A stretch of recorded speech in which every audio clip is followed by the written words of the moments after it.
대통령직 인수위 출범과 함께 최대 논란거리로 떠올랐던 청와대 이전 후보지가 용산 국방부 청사로 결정된 것으로 보입니다.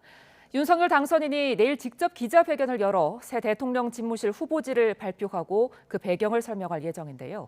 민주당은 물론 국민의힘에서도 속도 조절론이 제기된 만큼 논란이 이어질 것으로 보입니다. 인수위 출범 이후 전국 이슈, 최진봉 성공회대 교수, 이기재 동국대 겸임교수 두 분과 분석해 보겠습니다. 안녕하십니까? 네, 안녕하세요. 네. 저희가 앞서 최대 논란거리로 떠올랐다 이렇게 표현을 좀 해봤는데요. 윤석열 당선인 내일 기자회견을 열어서 대통령 집무실에 대해서 직접 발표를 할 것으로 보입니다. 오늘 발표된 바로 의하면 용산 국방부 청사로 사실상 결정이 된 것으로 보이는데요.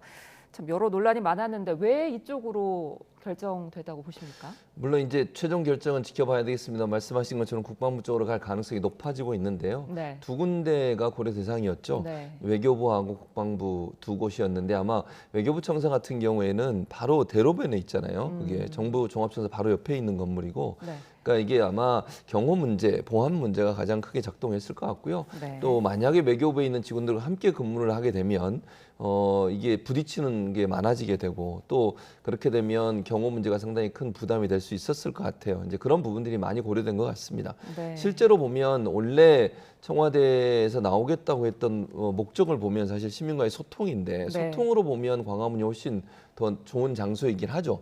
근데 이제 소통이라고 하는 것도 대통령이 되고 나면 아무래도 경호가 중요할 수밖에 없어요. 네. 그리고 최소한의 뭐 열린 경호를 하더라도 최소한의 경호는 반드시 필요한 부분이기 때문에 네. 그런 부분들이 좀 부담으로 작용할 가능성이 있었던 것 같고 국방부는 아무래도 시민과의 접촉은 좀 줄어들 수 있다고 저는 보거든요. 왜냐하면 경호가 원래 다른 어떤 정부 부처보다 국방부의 경호가 훨씬 셉니다. 왜냐하면 거긴 군사시설이고 정부시설이고요. 그렇기 때문에 이중 삼중으로 경호가 되고 군인들이 경호를 쓰고 있기 때문에 네. 사실 일반인의 접근이 상당히 어려운 상황이에요. 그런 점에서 본다면 경호가 상당히 수월할 수 있다는 점. 또 그 부지 자체가 넓어서 만약에 이제 필요하면 관사를 본인이 거주할 예를 들면 주거 공간을 짓든지 네. 아니면 경호동을 지어야 되는 경우도 생길 수 있지 않겠어요? 경호 네. 인력이 들어가게 되면 그런 부분들에서 부지 활용이 용이하다는 점이 이제 용산으로 가게 된 이유라고 저는 보여지는데 네. 근데 그러나 그렇다 하더라도 이제 원래 처음으로 돌아가 보면 과연 소통을 위해서 청와대를 나오겠다고 했는데 그 소통이 잘 이루어질까 하는 부분에 있어서는 사실 국방부가 있는 용산도 그 소통이 적극적으로 이루어지기에는 제한적인 요소가 많이 있는 장소다라는 점은 지적해드리고 싶습니다. 네, 경호와 보안 때문에 용산을 선택한 것 같다 이렇게 말씀해 주셨는데요. 말씀하신 것처럼 소통을 생각하면 광화문으로 갔어야 하는데 당초 광화문 시대를 열겠다고 했지만 용산으로 가게 됐죠. 이와 관련해서 내일 설명이 있겠죠? 그렇죠. 이제 어쨌든 두 군데로 이제 압축을 해다가 이제 결국 이제 장단점 분석을 했다고 보여지고요. 네. 우선은 광화문 시대를 열겠다는 그 윤석열 당선인의 이제 취지는 네. 충분히 이제 국민적인 이제 공감대는 저는 형성돼 있다고 봐요. 왜냐하면 그 전부터 문재인 대통령도 광화문 시대를 열겠다고 해왔기 때문에 네. 저는 이제 그럼에도 불구하고 용산으로 가는 것에 대한 여러 가지 문제점에 대해서 본인이 직접 설명을 하지 않을까 이렇게 생각돼요. 그래서 우리 최 교수님 얘기했듯이 보안 문제뿐만 아니라 시설 이용도 있잖아요. 예를 들어서 뭐 지하 벙커라든가 뭐 이런 부분에 대한 헬기장이라든가 사용하는 것도 만약에 이제 외교부를 이용할 경우에는 또 청와대를 완전히 이제 또 이용하지 않을 수가 없고 일부 또 시설을 또 이용해야 되는 측면이 있어서 그런 네. 것도 고려했다고 보여지는데 어쨌든 장단점 비교 분석을 하면 결국 이제 보안 문제나 시설 이용 문제는 당연히 뭐 국방부가 편리하다고 저는 당연히 생각됩니다. 하지만 처음에 광화문 시대를 열겠다는 취지가 사실은 어떤 그 시설 이용이라든가 보안 뭐 이런 경호 이것 때문에 제기됐던 게 아니고 오히려 네. 국민 소통의 문제, 그 다음에 청와대 참모진과 그리고 관저 이런 부분들을 다 한꺼번에 통화를 하면서 원활하게 국정 업무를 할 수 있는 집약된 어떤 우리가 백악관 모델을 이렇게 많이들 생각하잖아요. 그런 거를 이제 했던 건데 그 취지에 비해서는 좀 많이 좀 퇴색하는 게 아닌가 이런 이제 생각들이 있어서 저도 이제 사실은 광화문으로 외교부 건물로 가는 게 낫다고 생각해서 계속 그런 부분을 주장해 왔었는데 어쨌든 장단점 분석 속에서 당선인이 오늘 직접 이제 현장까지 가본 거 아니겠습니까? 네. 계속 이거로 분란을 뭐 논쟁거리가 돼서 일주일을 그냥 소모하다시피 하고 있는데 그 당선인이 챙겨야 될 민생의 여러 문제가 더 많기 때문에 조기에 매듭 짓기 위해서 오늘 직접 현장을 갔던 만큼 내일 이제 최종 결정은 본인이 검토한 바대로 결단을 하는 그 대국민 보고가 되지 않을까 이렇게 생각이 됩니다. 네. 그러니까 국민 속으로 함께 가겠다는 당초 취지에는 조금 퇴색된 게 아니냐 하는 데는 두 분 모두 공감을 하시는 것 같습니다. 그런데 이제 일단 옮기기로 했는데 이전 비용이나 시기를 놓고서 당 내에서도 논란이 계속 됐단 말이죠. 뭐 우리가 그냥 일반 주택을 이사만 해도 리모델링이 2달은 걸리지 않느냐, 뭐 인테리어 하는데도 2달이 걸리지 않느냐 이런 말도 나왔는데요.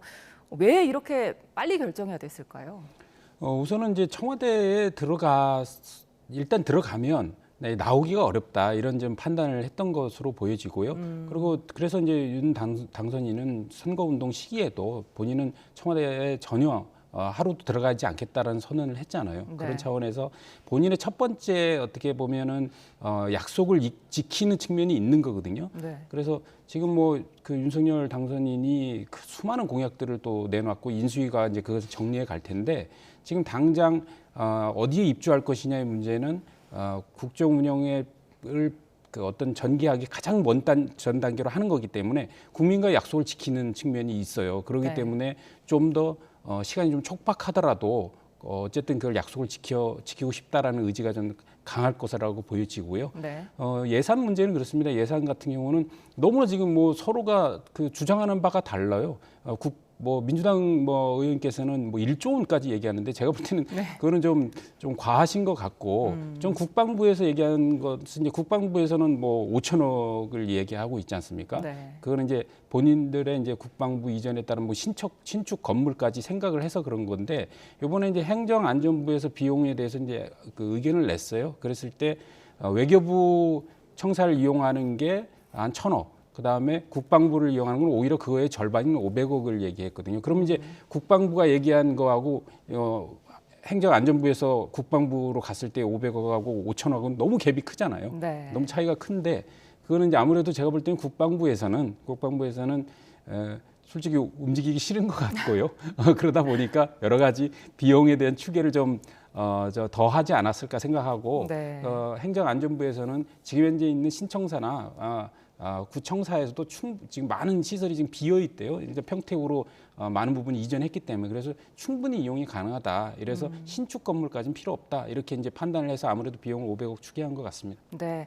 뭐 이 교수님은 이렇게 말씀하셨는데 이렇게 뭐 500억이다, 1조가 든다. 이렇게 갭 차이가 너무 크지 않습니까? 어떻게 그렇죠. 보십니까? 그러니까 제가 볼 때는 500억 이상은 들 거예요. 500억은 저는 너무 적게 잡았다고 생각하고요. 기본적으로. 왜냐하면 그러니까 지금 말씀하신 것처럼 현재는 국방부가 구체적으로 어느 건물을 어떻게 쓸지 그리고 지금 만약 윤석열 당선인이 국방부를 어떤 방식으로 예를 들면 청와대 집무실을 어떻게 하고 비서동은 어디에 짓고 아까 말씀드린 것처럼 이제 경호 인력이 들어가는 경호동은 또 그러면 현재 있는 건물을 다시 바꿔서 할 건지 새로 지을 건지 이것도 고민이 돼야 돼요. 네. 그러니까 경호동 같은 경우는 지금 이제 국방부는 경호동은 저는 없는 거니까 그 건물을 어떻게 그러면 기존의 건물을 쓰려면 그러면 기존의 건물을 쓰려면 저기 전체 인원이 하면 본청에만 1,000명 정도가 근무를 하고 있고 합참까지 국방부 영내에 다 있는 사람들 하면 4,000명 정도가 근무를 하고 있어요.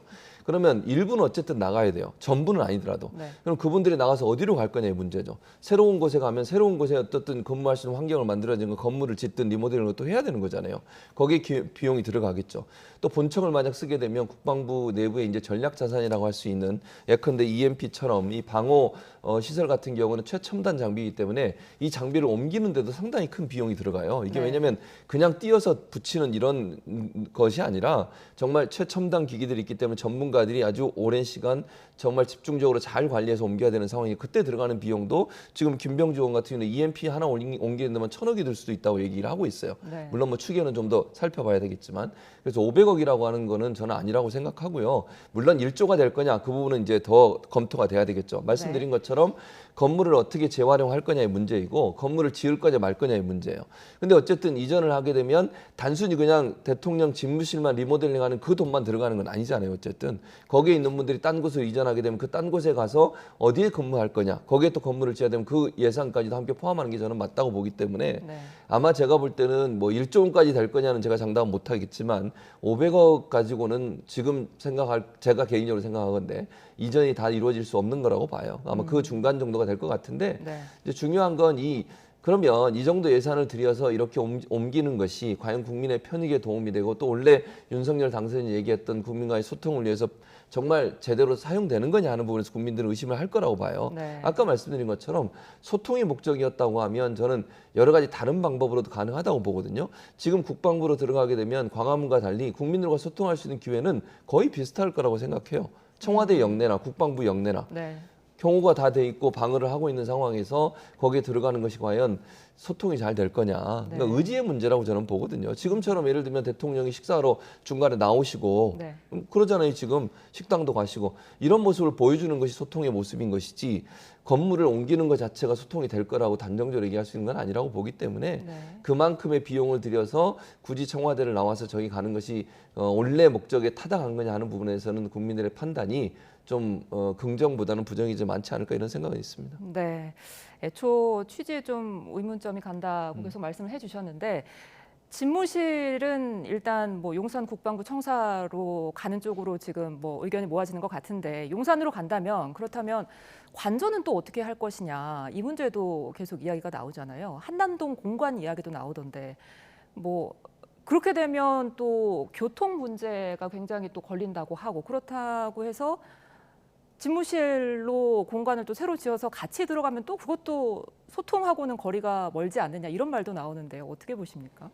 우선 뭐 한남동 공간에는 이제 3군 이제 합참들 그다음에 국회의장 공간도 있고 그래서 대법원 공간도 있고 아마도 그 일대로 가지 않을까 이렇게 예상이 되고요. 그래서 네. 거리가 상대적으로 가깝기 때문에 네. 그리고 뭐 관저를 새로 신축하는 거는 좀 상당한 시간이 걸리지 않겠나 생각이 돼요. 그래서 용산 이제 그 미군기지 이전과 이제 맞물려서 관저를 신축할 건지 그리고 아니면은 또 현재 이제 그러니까 전체적으로 이제 지금 백악관 모델로 하고 있는 거기 때문에 네. 한 건물에 여러 가지 기능을 다 넣어서 리모델링을 할지 그건 좀 아직 남아 있다고 보여지고요. 그래서 비용 같은 경우는 저는 그렇게 생각을 합니다. 어쨌든 간에 뭐 고민정 의원은 왜 세금 쓰면서 거기 가는 이유를 모르겠다고 하고 뭐 또 민주당의 박홍근 의원은 또 헛돈 쓴다고 이렇게 표현도 하셨던데 뭐 문재인 대통령도 사실은 광화문 시대 열겠다고 해서 청와대를 이전할 계획을 가졌었잖아요. 그것도 네. 다 국민의 세금이 들어가는 겁니다. 근데 그 세금이 들어가는 것에 따른 어떠한 이익, 즉 어떤 편익이 과연 우리 사회에 존재할 것이냐 이런 문제에 대한 검토 아니겠습니까? 예를 들어서 지금 우리 세종시 같은 경우 이전을 했을 때 행정중심 복합도시를 건설하고 거기에 중앙부처들이 다 이전을 했잖아요. 그럼 그 비용이 거의 수백조에 다다르거든요. 그랬을 때 그 비용과 그에 따른 업무의 뭐 효율성의 문제에 대해서 많은 논란이 있었지만 그럼에도 불구하고 어떤 국가의 균형 발전의 측면에서 더 많은 이제 무게 중심을 뒀기 때문에 그런 국민의 세금을 써서 이전을 한 거 아니겠습니까? 그랬을 때 이번에 뭐 그게 500억이 들든 아니면 그 이상이 들든 간에 그거로서 청와대가 어떤 권위주의를 벗어나서 정말 저 높은 산에서 내려와서 국민들과 함께 호흡하고 또 하나의 어떤 청와대의 건물 안에 이제 대통령 집무실 건물 안에서 참모들하고 수시로 소통하고 기자들하고도 소통하고 외빈과 이런 다 어울려서 실제적인 업무를 원활하게 하면서 대통령이 구중궁궐에서 격리되어 있는 이런 것을 극복만 해낸다면 그것도 굉장히 필요한 일이기 때문에 우리가 그 정도 비용을 투자하면서도 할 수만 있다면 그리고 우리가 원하는 그러한 집권 모델이 가능하다면 충분히 저희는 가치가 있다 이렇게 판단을 하고 있습니다. 네, 뭐 원활한 소통을 위해서는 언젠가는 써야 할 사회적 비용이다 이렇게 생각하시는 것 같은데요. 비용도 비용이지만 사실 오늘 윤희숙 전 의원이 대통령 집무실이 어디가 됐든 국민들은 불편해 부담을 느낄 수밖에 없을 것이다 이렇게 말을 했거든요. 그리고 실제로 뭐 용산 주변의 뭐 재개발 지역 주민들은 소송도 불사하겠다 이런 의견도 나오더라고요. 그 지역 주민들은 또 어떻게 생각할까요? 그러니까 주민들은 반발이 심하죠. 왜냐하면 이제 개발이 제한될 수밖에 없어요. 네. 그러니까 대통령의 집무실 근처에는 고도 제한이 있고 그러면 고층 건물을 지을 수가 없거든요. 네. 그러니까 용산 같은 경우에 이제 재개발이나 이런 부분들에 상당히 제한을 받을 수밖에 없고 그런 부분들이 이제 주민들 입장에서 상당히 불만이 있을 수밖에 없죠. 어느 곳을 가든. 근데 뭐 아까도 제가 계속 말씀을 드립니다만 이게 그러니까 그런 비용을 들여서 옮기는 것이 원래 목적에 타당하면 국민들은 거기에 동의해 줄 거예요. 네. 근데 아까 말씀드린 것처럼 과연 국방부 영내로 가는 것이 소통이 잘 될 거냐의 문제에 대해서 근본적인 질문이 있다는 걸 제가 계속 말씀을 드리는 거예요. 네. 그게 만약 국민들이 볼 때 동의가 되면 뭐 좋다. 그럼 그렇게 하세요. 그렇지만 지금 국방부 영내로 간다고 해서 청와대에 있는 것과 그렇게 크게 차이가 있을까? 저는 개인적으로 그런 의문이 계속 드는 거예요. 네. 그 부분은 국민들도 저는 동일하게 생각할 거라고 생각을 합니다. 네. 그러니까 차라리 아까 말씀드린 것처럼 광화문에 있는 외교부 청사로 가면 그런 가능성이 높아지니까 그건 이해가 돼요, 어느 정도. 네. 근데 국방부 영내로 들어가는 것은 제가 볼 때 지금의 청와대와 그렇게 크게 차이가 안 날 거라는 생각이 들고 또 이제 아까 이제 홍준표 의원도 그렇고 또 임태희 전 실장도 그렇고 이분들이 얘기하는 게 뭡니까? 지금 가장 시급한 문제가 과연 이거냐 하는 문제에 대한 논란이 있는 거예요. 또 네. 민생, 코로나19 이런 문제에 대해서 국민들은 관심이 많은데 지금 뭐 이슈가 전부 청와대 이전에 가 있어요. 이걸 그렇게 급하게 해야 될 문제인가? 이 문제에 대해서는 사실은 저는 국민들 입장에서 의아하는 부분이 많을 거라고 생각합니다. 네. 뭐 당선인이 하시겠다고 하니까 본인은 추진을 하시겠지만 네. 그게 정말 국민들이 실제로 체감적으로 정말 당선인이 국민을 위해서 열심히 일하고 있는 부분에 대해서 공감을 끌어낼 수 있을까 하는 부분에 있어서는 네. 저는 조금 깊이 고민하셔야 된다. 그리고 당내 저렇게 반발이 있는 것도 본인도 저는 고려가 돼야 된다고 생각해요. 예를 들면 본인이 약속했으니까 이거 뭐 죽어도 이거 해야겠다. 네. 이런 자세로 가는 것보다는 다양한 의견을 듣고 그 의견을 통해서 본인이 결정할 수 있었으면 저는 개인적으로 좋다고 생각을 합니다. 뭐 본인이 하는 것을 제가 볼 때 지금 상황에서는 누가 막을 수 있는 상황이 없을 것 같은데 그렇게 하는 것이 과연 국민들의 볼 때 당선인의 모습으로 좋은 모습일까 하는 부분은 저는 조금 의문이다. 그래서 그런 부분은 국민의 목소리고 당내에 반대하는 분들이 있으면 그분들의 의견은 뭔지 하는 부분을 좀 들어서 종합적인 판단을 했으면 좋겠다는 생각입니다. 네. 최 교수님 계속해서 이제 뭐 애초에 목적과 부합하지 않는다 이런 의견 계속 주시고 계신데요. 네. 민주당에서도 지금 이 이유를 들면서 맹공을 연일 퍼붓고 있지 않습니까? 통상 우리가 뭐 초반에 인수위 때는 허니문 기간이라고도 하는데 초반부터 굉장히 좀 여야 갈등이 있는 모습이에요. 어떻게 보십니까? 지방선거 때문일까요?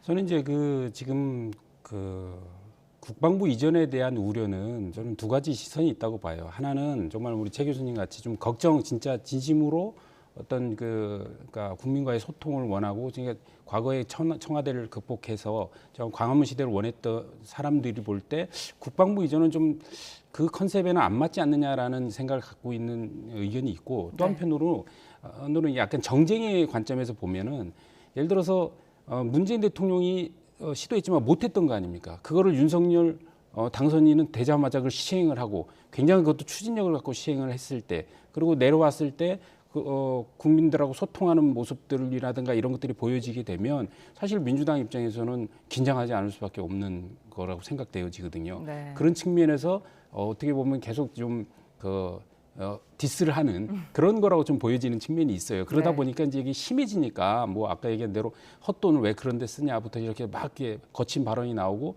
또 뭐 탁현민 비서관 같은 경우는 뭐 안 쓸 거면 우리가 쓰겠다 뭐 이런 얘기까지 하고 네. 심지어 뭐 민주당 의원들은 국방부 앞에 몰려가 갖고 선제 타격을 국방부부터 하냐 뭐 이렇게 또 이렇게 말씀도 하시고 이러네. 이게 그런 논리들은 제가 볼 때는 좀 설득력이 많이 떨어지고 오히려 이제 윤석열 당선인이 어떤 정말 새로운 어떤 국민과의 소통의 시대를 열겠다는 것에 대한 두려움의 표현이라는 것으로 좀 느껴지거든요. 그래서 그런 것과 동시에 정말 어떤 윤석열 당선인 그리고 새로운 정부의 앞에 어떤 발전을 좀 바라는 측면에서 볼 때도 약간 좀 우려되는 측면이 있어서 지적하는 의견들도 있다고 생각하는데 이게 좀 두 개가 좀 겹쳐 있다고 보여지고요. 네. 어쨌든 간에 이거로 더 논란이 계속 되는 거는 어느 누구에게도 도움이 되지 않는다. 그래서 당선인이 어느 정도 내일 최종 결정을 하면 결국은 어떤 안이든지 다 장점과 단점이 있는 거 아니겠습니까? 그래서 장단점을 충분히 고려했을 때 본인의 판단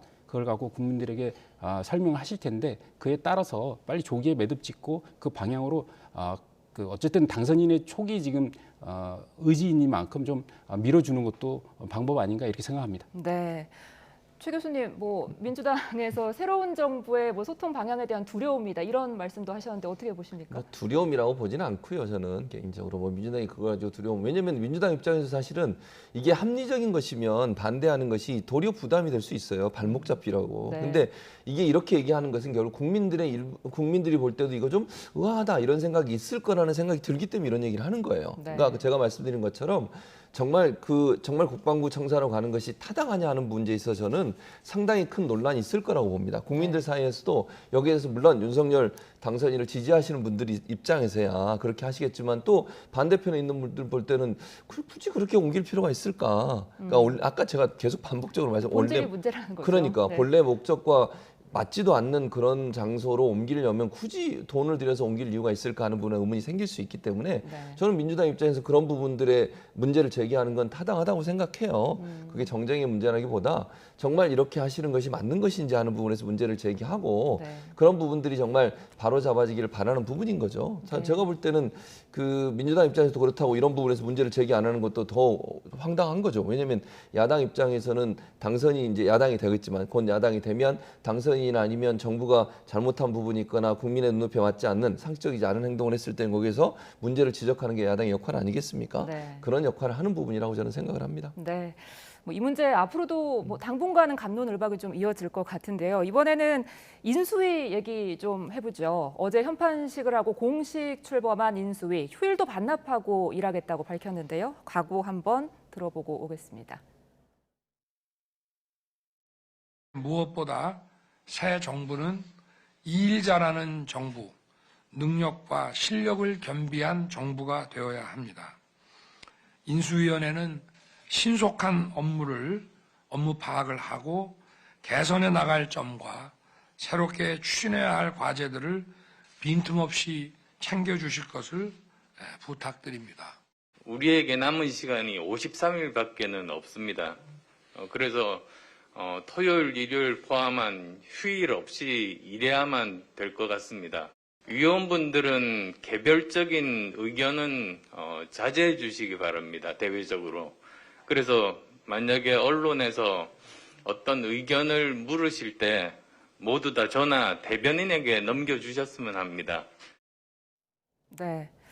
휴일 없다, 밤샐 각오해라, 그리고 언론에 개별 의견 내지 말아라. 좀 굉장히 강경한 어조인데요. 일부 언론에서는 군기잡기라고도 표현하더라고요. 네. 안철수 위원장 이렇게 처음부터 발언이 굉장히 강경한 데는 어떤 배경이 있을까요? 저는 어쨌든 그 각오를 지금 다지고 있다고 보여지고요. 어쨌든 네. 시간은 짧습니다. 사실 금방 갈 시간인데 해야 될 일이 인수위가 워낙 많죠. 그래서 정부 부처의 업무 보고도 받아야 되고 받으면서 동시에 기존의 그 당선인의 어떤 공약들을 다 정리를 해야 되거든요. 네. 결국 이제 경중 완급을 나눠서 로드맵을 짜야 되니까 그런 시간도 절박하고 그리고 또 그 이후에 뭐 총리라든가 장관에 대한 후보자들에 대한 선정 이런 것들이 있기 때문에 진짜 말 그대로 밤새도 사실 시간이 부족한 거라고 보여지고요. 저는 그것보다는 사실 언론에 대해서 이제 좀 참고로 좀 단일화를 해서 네. 개별적으로 얘기하지 말았으면 좋겠다라는 것에 저는 오히려 방점이 있다고 생각해요. 실제로 그거로 인해서 과거에 인수위들이 엄청 말이 많았었거든요. 특히 이제 정부 부처 업무 보고를 받게 되면 이게 정부 부처에서 자기 그 부처의 거의 운명이 사활에 걸린 사안들이 굉장히 많아요. 예를 들어서 뭐 여가부만 해도 폐지 논란이 있죠. 그 다음에 그 옛날에 보면 이제 통상 업무 같은 경우에 외교통상부에서 통상 업무를 떼갖고 산업통상부로 이제 갖다 붙였잖아요. 근데 이 통상 업무를 지금 윤석열 당선인 같은 경우 다시 좀 조정할 것 같고 또 네. 미디어 콘텐츠와 관련해서도 좀 그 부처를 이제 새로운 부처를 좀 만드는 걸 생각하고 있단 말입니다. 그러면 이제 거기에서 기존의 부처들이 업무가 이제 예를 들어서 과기정통이라든가 방통이라든가 이런 데서 업무가 일부가 떨어져 나와야 돼요. 그러면 네. 그 부서는 어떻게 보면 자리가 주는 거죠. 그러면 이거를 막기 위해서 갖은 방법을 쓰거든요. 여러 가지 문제 제기를 하고 그러다 보면 이제 이거에 대해서 거기에 이제 인수위원들이 그 부처 공무원들하고 싸우게 되고 다투게 되고 네. 이러면서 이 말이 또 이상하게 왜곡되어 전달되면서 인수위 전체의 어떤 당선인과 다른 방향의 얘기들이 나가게 되고 이러면서 혼란을 줄 수 있기 때문에 이번에 안철수 위원장이 얘기하는 거는 창구를 단일화해서 인수위 내에 어떤 논의 자체가 어떤 질서를 가지고 그 국민들에게 전달될 수 있게 하자. 이건 굉장히 좀 잘한 거라고 생각합니다. 네, 혼잡을 막기 위해서 이제 창구를 단일화한 것이다. 이렇게 말씀해 주셨는데요. 인수위 구성을 좀 봐봤더니 24명 중에 8명이 안 위원장 측 인사거든요. 이거 어떻게 봐야 될까요?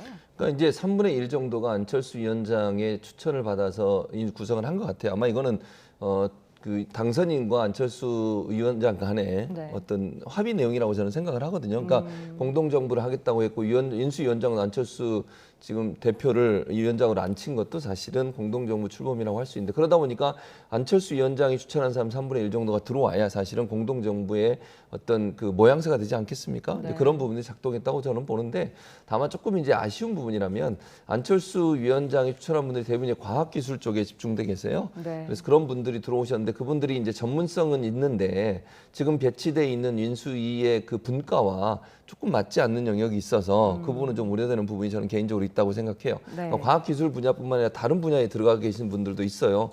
예를 들면 경제 2분과에 산업분과에 들어가 계신 분도 있고 이래서 이제 그분은 원래 과학 정책, 과학기술 이런 부분의 전문가인데 경제분과에 들어가 있어서 이게 잘 맞느냐 하는 부분에서 좀 논란이 있는 부분이 있어서 뭐 안철수 위원장이 추천한 사람이 들어온 것은 아마 두 분의 단일화 과정부터 있었던 합의 내용이었던 것 같고 네. 그게 이제 실현됐지만 실현되는 과정에서 너무 숫자에 연연하다 보니까 정말 필요한 사람보다는 본인과 잘 아는 사람이 들어와서 결국 전문성이 조금 원래 배치된 그 분과와 맞지 않는 부분에 문제가 있어서 그 부분은 조금 아쉬운 부분이다 이렇게 생각을 합니다. 네, 과학기술 분야 말씀해 주셨는데 말씀해 주신 것처럼 과학기술 분야가 조금 인원이 많더라고요. 근데 상대적으로 보면 우리 사회 지금 최대 화두라고 할 수 있는 부동산 분야는 또 전문가가 없거든요.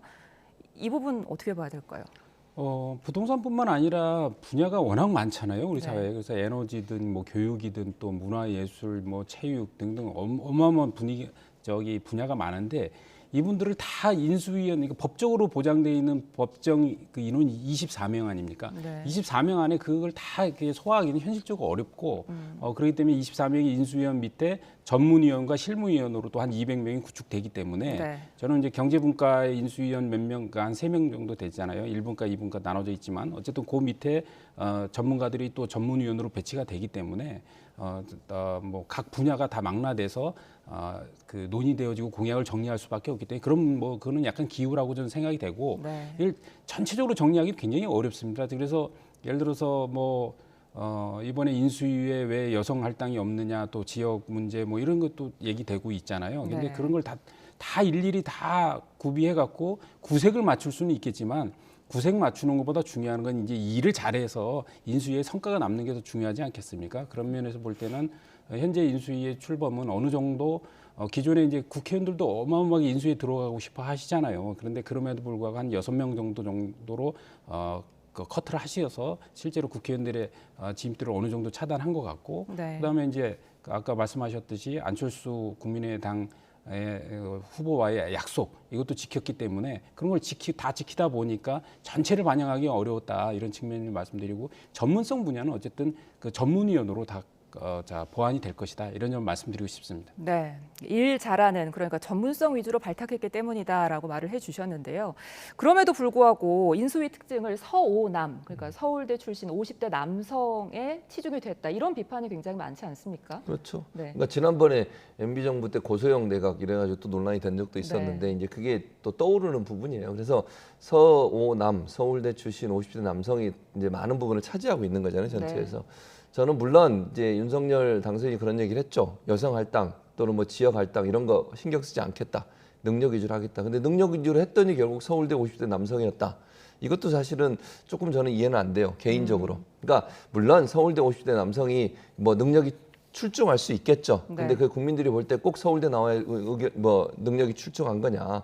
연령대나 남성 성별로 그렇게 해야 되는 거냐 하는 부분에서는 저는 의문이 좀 있을 거라고 생각을 해요. 네. 정말 냉정하게 아무런 고려 없이 능력으로 해서 그렇게 된 거냐 하는 부분에서 저는 국민들은 그렇게 보지 않은 시선이 있을 수 있다고 생각을 합니다. 그리고 또 하나는 물론 뭐 윤석열 당선인이 얘기했던 것처럼 여성 할당이나 지역 할당을 안 하고 능력 위주로 하겠다는 것도 의미가 있을 수 있지만요.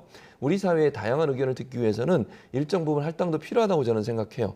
어느 특정 예를 들어 능력 위주로 하다가 결국은 왜냐하면 능력이 비슷하더라도 비슷하면 나하고 좀 친한 사람이나 나와 학연이나 지연이 있는 사람을 뽑을 수 있는 상황 아니겠어요? 네. 그렇게 되면 특정 계층이나 특정 성별이나 이런 부분들에 대해서 의견이 제대로 들을 수 없는 상황이 될 수도 있다는 점은 한번 고민해봐야 될 생각이라는 생각이 듭니다. 뭐 이미 인수위가 다 꾸려졌기 때문에 지금 뭐 바꿀 수는 없겠지만 그런 부분이 사실은 국민들 볼 때 좀 이게 좀 다양한 사람들이 들어와서 의견을 얘기하면 좋지 않았을까 하는 생각도 들 것이고요. 네. 능력 위주보다는 다양한 계층을 대변하는 사람들이 들어오는 것도 인수위의 역할의 중요한 부분이 아닐까 하는 그런 의문도 있을 거라고 생각합니다. 네, 한번 주제를 좀 바꿔서 민주당 이야기도 좀 해봐야 될 것 같습니다.